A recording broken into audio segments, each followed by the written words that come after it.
여러분 안녕하셨습니까? 오늘은 2000년 4월 13일 화요일입니다. 이 주호영하고 안철수가 서로 지금 합당을 하는 데 있어서 입장을 먼저 내라고 서로들 날리는 겁니다. 내 이럴 줄 알았습니다. 저 안철수요. 안철수가 이번에 뭐 역할은 하긴 했습니다만은 지금 뭐가 문제냐면 이분들이 너무 탐욕이, 정치하는 사람들이 탐욕이 심하면 안 되거든요. 정치는 풍문화적으로 좀 멋들어지게 해야 되는데 이 정치하는 사람들이 이 욕구가 너무 강합니다. 탐욕이죠, 일종의. 그러니까 이 국민의힘이 입장을 밝히면 당내에서 논의하겠다 그러고 국민의당은 그쪽도 의견 통일 안 되냐 하고 이렇게 항의하고 말이죠. 안철수 쪽은 김종인 향해서 범죄자라고 막 공개적으로 욕을 하고, 아무리 그렇지만 다 알고는 있지만 동아은행 사건 때문에 그때 한번 걸려가지고 그 법의 심판을 받은 적이 있는 김종인, 그거 다 국민들이 알고 있습니다. 근데 그걸 갖다가 이 안철수 측이 그 김종인을 향해서 범죄자라고 그렇게 독설을 하고 있습니다. 그건 너무 심하지 않습니까? 물론 김종인 씨다 건방진 소리, 그런 발언에 건방진 소리 하고 있다라는, 안철수를 향해서 건방진 소리 하고 있다는 그런 발언에 그 독설도 되긴 되지만, 그렇다고 안철수 측이 김종인을 향해서 범죄자니 뭐 등등 이런 소리를 한다는 건 이거는 이미 끝났습니다. 예. 이 사람들은 별로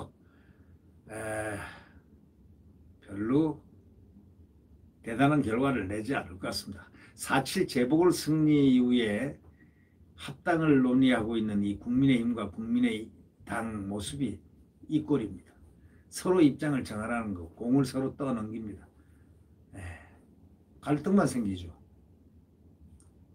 이 각 당 계파 간의 그 셈법이 있죠. 이익, 무엇을 우리의 이익을 할 것인가. 지금 생각해 보시죠. 서울시장을 누가 서울시장입니까? 오세훈 아닙니까? 시민들은 오세훈을 보고 찍은 거지, 안철수를 보고 찍은 사람들이 얼마나 있겠습니까? 그러나 오세훈이 이긴 거는 안철수의 덕분이 확실히 있습니다. 그러나 일단 선거가 그렇게 해가지고, 선거 전에 무슨 뭐 공동정부라든가 무슨 뭐 이런저런 둘이만의 얘기는 할 수 있지만 공개적으로 공동정부가 돼서는 안 되죠. 오세훈 정부가 돼야죠. 오세훈 정부가, 서울시가. 그렇지 않습니까? 아니, 서울 시민이 오세훈 플러스 안철수 공동정부, 거기에다 도장 찍은 거 아니에요. 오 시장한테 도장을 찍은 거 아닙니까? 오세훈이한테 이 선거 투표를 했다는 겁니다. 안철수 플러스 오세훈한테 한 거 아니라는 겁니다. 그건 둘이 사이에 공동정부 하자, 서로 뭐 그냥 서로 이렇게 자문하자, 서로 이렇게 하자, 둘이 사이에 약속한 거죠. 그걸 갖고 지금 공개적으로 지금 뭐 정무시장 자리를 내놔라, 뭐를 하자, 또 뭐 하자, 뭐 산하기관 뭐 하자, 뭐 인사하는 건 뭐 하자, 말도 안 되는 소리를 지금 하고 있습니다. 안철수는 그래가지고요, 오히려 모든 것을 잘 도와줬다가 욕먹어요. 좋은 사례 한번 얘기해 볼까요? 김종필 씨는 돌아가셨지만 참 그분은 그래도 매너가 아주 썩 좋죠. 왜? 한번 보십시오. 자, 누굽니까? 김대중 씨가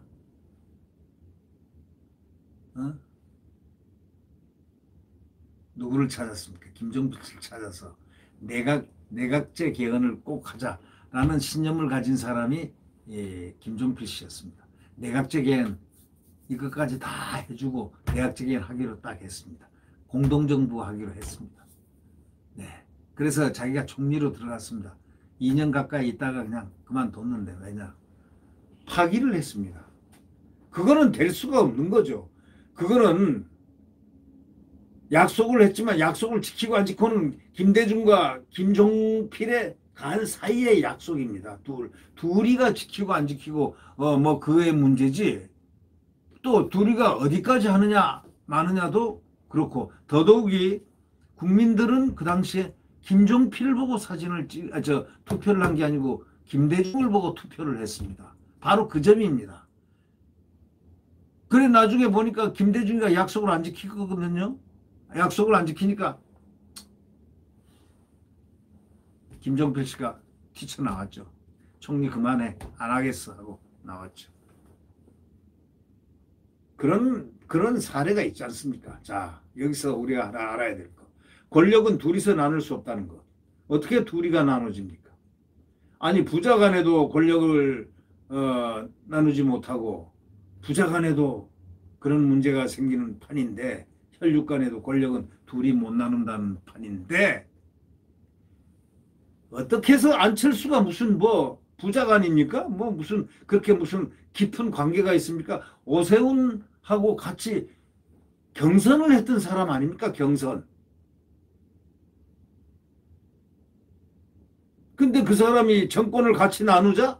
경선을 했던 사람이 같이 정권 나누자? 그게 말 됩니까? 그럴 때는 겸허한 자세로 가야 됩니다. 오세훈이나 안철수는 서울시장에 나온 이유는 대권을 향하지 않겠다는 전제를 선언하고 나왔지 않습니까? 그런 얘기들을 했지 않습니까? 그런데 무슨 욕심이 있어가지고 그렇게 꼭 기어코 그 오세훈 시장이 하고 있는데, 그 뭐 공동정부니까 이거 내놔라 저거 내놔라, 무슨 할 수가 있습니까 그걸? 오세훈 시장은 자리 하나도 주면 안 됩니다. 그냥 오세훈 시장 식으로 스타일로 인사를 해야 됩니다. 그 당연한 거죠, 그걸. 난 안철수가 말이죠, 그렇게 하는 거 참 잘못됐다고 생각해요. 그리고 또 김종인 씨한테 비난을 하고 비판을 하는데, 저도 김종인 씨에 대해서는 일말의 비판을 합니다. 그러나 이런 식의 비판이 아닙니다. 제가 하는 거는 비대위원장 빨리 끝나고 나가고, 여기 비대위원장을 이 당에서 이제 스스로 할 수 있으니까 당에 맡겨라, 그만해라, 이런 뜻이었는데, 여하튼 비대위원장을 하고 장단점을 남기고 떠났지 않습니까? 그럼 그런 분도 역할을 하고 떠난 분이에요. 그리고 정치를 하면서 그분은 많은 기여를 했지 않습니까? 자, 문재인 대통령도 저렇게 가서 쓰러져가는 당을, 문재인 대통령 때도 아주 그냥 국회의원들을 다수를 뽑게끔 만들어 놓고 나왔지 않습니까? 이번에 여하튼 간에 뭐 누가 어쨌든 간에 김종인 씨가 비대위원장으로 있는 데서 승리를 했지 않습니까? 그런데 왜 그 김종인 씨, 나이도 연세도 많은 분한테 그렇게 범죄자라든가 이런 얘기를 갖다가 안철수 측에서는 측근들이 하고 있습니까? 그건 아주 잘못된 행태입니다. 자기들이 그렇게 얘기하는 거 아니에요. 합당을 하면은 겸허한 자세로 해야 합당이 되는 거지. 아니, 그건 뭐 솔직히 말해서 국민의힘 입장에서야 국민의당 그거 뭐 한 5석, 4석, 3석 되는 거 합당하는데, 당연히 그거야 큰 당이니까 얘기를 하죠. 근데 똑같은 포션으로 하겠다? 50대 50으로? 공동정부란 게 50대 50입니까? 그래서 이걸 보면서 안철수가 아무리 잘 봐줄래야 잘 봐주기에 참 어렵다. 저는 안철수를 상당히, 이번에 어떤 주장이었냐면, 단일화할 때 안철수를 비판하는 세력에 대해서 굉장히 제가 비판을 했습니다. 왜? 단일화할 때는, 단일화라는 명제가 있을 때는 절대 서로 비판하지 마라. 오히려 그 상대를, 약한 사람을 오히려 올려 세워라. 그래야 단일화에 갈 거 아니냐 이거야. 정말 유리알처럼 이렇게 다스려 가면서 이 서로 깨지지 않도록 단일화를 꼭 달성하도록 가야 되는 게, 그게 원래 법칙입니다. 그렇지만 이제 끝나고 승리가 딱 되면은 안철수는 아주 큰 대도무문의 자세로 오세훈 시장한테 내가 어려울 때 항상 자문을 해드리겠습니다. 뭐 그러면서 무슨 자리 내놔라, 뭐 정무부시장 내놔라, 뭐 내놔라, 뭐 내놔라, 이런 소리 하는 거 아닙니다. 뭐 인사하는데 뭐 어쩌고 내놔라 그 자리 가지고 하는 거 아닙니다. 그 그 그 오세훈 시장 스타일로 해야 되는 겁니다, 원래가. 예. 제가 이 얘기를 참고로 했습니다. 국민의힘 주호영 당대표 권한대행 겸 원내대표가 기자들과 만나가지고 합당에 대해서 국민의당 의견이 전달되면 우리 쪽 의견을 모아서 정리할 것이다, 이렇게 국민의당을 압박했다고 합니다. 그건 당연하죠. 큰 당이니까 그걸 압박으로 받지 말고 큰 당에서 그렇게 얘기가 나올 수 있는 것이다, 이런 얘기죠. 국민의힘은 14일까지 국민의당의 입장이 정리되지 않을 경우에는 15일에 그냥 전당대 준비위원회를 꾸리고 자체적으로 차기 지도부 선출 절차에 들어가겠다, 이런 방침을 세우고 있습니다. 그것도 옳은 얘기입니다. 뭐 저는 국민의힘하고 관계없습니다. 국민의힘하고 관계없고 하지만 국민의힘 표현이 옳다, 이런 얘기죠. 국민의힘 일각에서는 당대당 통합이 아닌 흡수 통합을 해야 한다는 그런 주장이 나오는데, 뭐 흡수 통합이고 뭐 꼭 이런 명칭을 쓸 필요 없고, 좀 적은 당은 적은 당의 자세를 느끼는 그런 합당을 할 때는 그런 정말 큰 마음으로 이렇게 합쳐져야지, 또 큰 당에서는 좀 아량 해량을 이렇게 보이고 할 때는 그렇게 하고, 일단 저 오세훈 시장처럼 그래서 결국 경선을 해서 안철수가 졌잖아요. 그럼 안철수가 지고 그 다음에 도와준 거 아닙니까? 그래도 도와준 값 내놔라. 부시장, 정무부시장 자리 주고, 인사 뭐 팀 주고, 뭐 주고, 이렇게 요구하는 거는 그거는 말도 안 되는 소리다, 이런 얘기죠, 제 얘기는. 그런 점에서는 안철수 국민의당이 굉장히 지금 실수를 하고 있다, 그런 생각을 하고 있습니다. 다 통합을, 어차피 야당은 통합을 해야 됩니다. 이제 통합 안 하면요, 통합 안 하면 난리 납니다. 국민들이 용서 안 합니다. 통합 안 하면. 아주 통합 안 하면 전부 다 이제 야권 통합에 반대되는 사람, 반대하고 반대의 길을 걷는 사람은 이제 매국노로 콱콱 낙인 찍히기가 아주 딱 10중 8구입니다. 국민들도요, 이제 단일화가 이길 수 있는 유일한 책이라는 걸 다 알고 있기 때문이죠. 경선을 해서 서로 국민들의 주의를 환기시켜가지고 국민들에게 이쁨을 받아서 선택되는 바로 그러한 경선을 통해서, 자유경선을 통해서, 그래서 정권 교체를 해 나가야 된다. 바로 이런 대의를 거슬리는 행동은 안 했으면 좋겠다라는 것이 저의 생각입니다. 하여튼 단일화 지금 몇 개월 안 남았습니다. 11개월. 4월달 지나면 10개월. 자, 지금 제일 중요한 건 대선에서 차기에 누구를 선택할 것인가. 바로 이것이 중요한 거 아닙니까? 자, 윤석열, 홍준표, 지금 현재 야권에서는 그 두 분이 물론 압도적으로는 지금 윤석열이 지지율이 있습니다.